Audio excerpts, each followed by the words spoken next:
ప్రభుత్వం ఒక్క ప్రాజెక్టును పూర్తి చేసావా?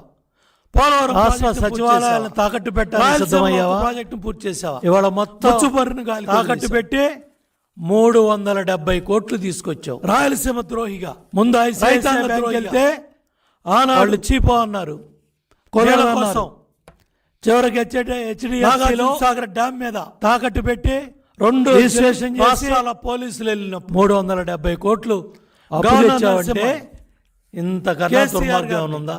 హరీష్ ని ఓ పక్క అమరావతిలో చంద్రబాబు నాయుడు గారు, నేను ఓ పక్క ముత్తాతల ఆస్తులు, ఈ పంచాయతీ ఇచ్చిన భూములు, ఉమాభారతి 2 పంటలు 3 పంటలు పండే భూములే పంచాయతీలో మనకున్న సామాన్య ఢిల్లీలో చర్చ జరిగి పేద మధ్యతరగతి వర్గాలకు సంబంధించిన రైతాంగం చంద్రబాబు నాయుడు గారు ఆ రోజు 34,11 టీఎంసీల్లో వాళ్ళు ఆంధ్ర రాష్ట్ర వాళ్ళ ఆస్తులన్నీ కూడా 500 రాష్ట్ర ప్రజల కోసం, రాష్ట్ర రాజధాని కోసం, ప్రజా రాజధాని కోసం, అమరావతి కోసం వాళ్ళు భూములు ఇస్తే మహానుభావుడు చంద్రబాబు నాయుడు గారు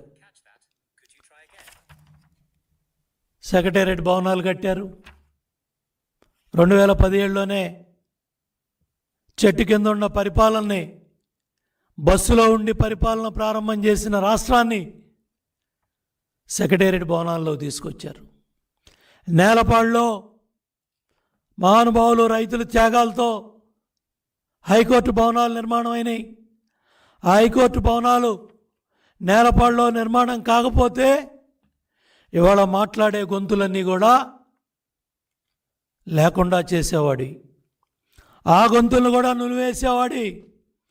సోషల్ మీడియాలో రంగనాయకమ్మ గారి హోటల్ దగ్గర నుంచి సామాన్య మానవుడి దాకా, నిన్న గురజాల నియోజకవర్గంలో ఒక ఎస్టీ మహిళని మంచినీళ్ళు అడిగితే చంపేశారంటే, ట్రాక్టర్ పెట్టి తొక్కిచ్చావంటే ఎంత దుర్మార్గ ప్రభుత్వం ఇది, ఎంత కిరాతక ప్రభుత్వం ఇది, ఎంత ఫ్యాసిస్ట్ మెంటాలిటీ ఉన్న ప్రభుత్వం ఇది జగన్ రెడ్డి. ఇవాళ ఈ భవనాలని, సచివాలయ భవనాలని రహస్యంగా రిజిస్ట్రేషన్ చేసి తాకట్టు పెట్టే హక్కు నీకెవరిచ్చారు జగన్ రెడ్డి? సమాధానం చెప్పు. ఆ భూములన్నీ కూడా అమరావతి రైతాంగం రాష్ట్రం కోసం ఇచ్చిన త్యాగాలు చేసిన భూములు. 1600 రోజులుగా బెళ్ళాంబెట్టలను వదిలేసి ఎస్సీ ఎస్టీ కేసులు పెట్టించుకొని జైళ్ళకి వెళ్ళి ప్రాణత్యాగాలు చేసి గుండెలాగిపోయి వాళ్ళు పోరాటాలు చేస్తూ ఉంటే వాళ్ళ భూముల్లో కట్టిన సచివాలయాల్ని తాకట్టు పెట్టే హక్కు నీకు ఎవరిచ్చారు? సిగ్గుందా? ఈ రాష్ట్ర ముఖ్యమంత్రి జగన్ రెడ్డిని నేను ప్రశ్నిస్తూ ఉన్నా, ఎవడిచ్చాడు నీకు అధికారం? ఇవాళ 12 లక్షల కోట్లు అప్పు తెచ్చావు. ఏం చేసావు ఈ డబ్బులు?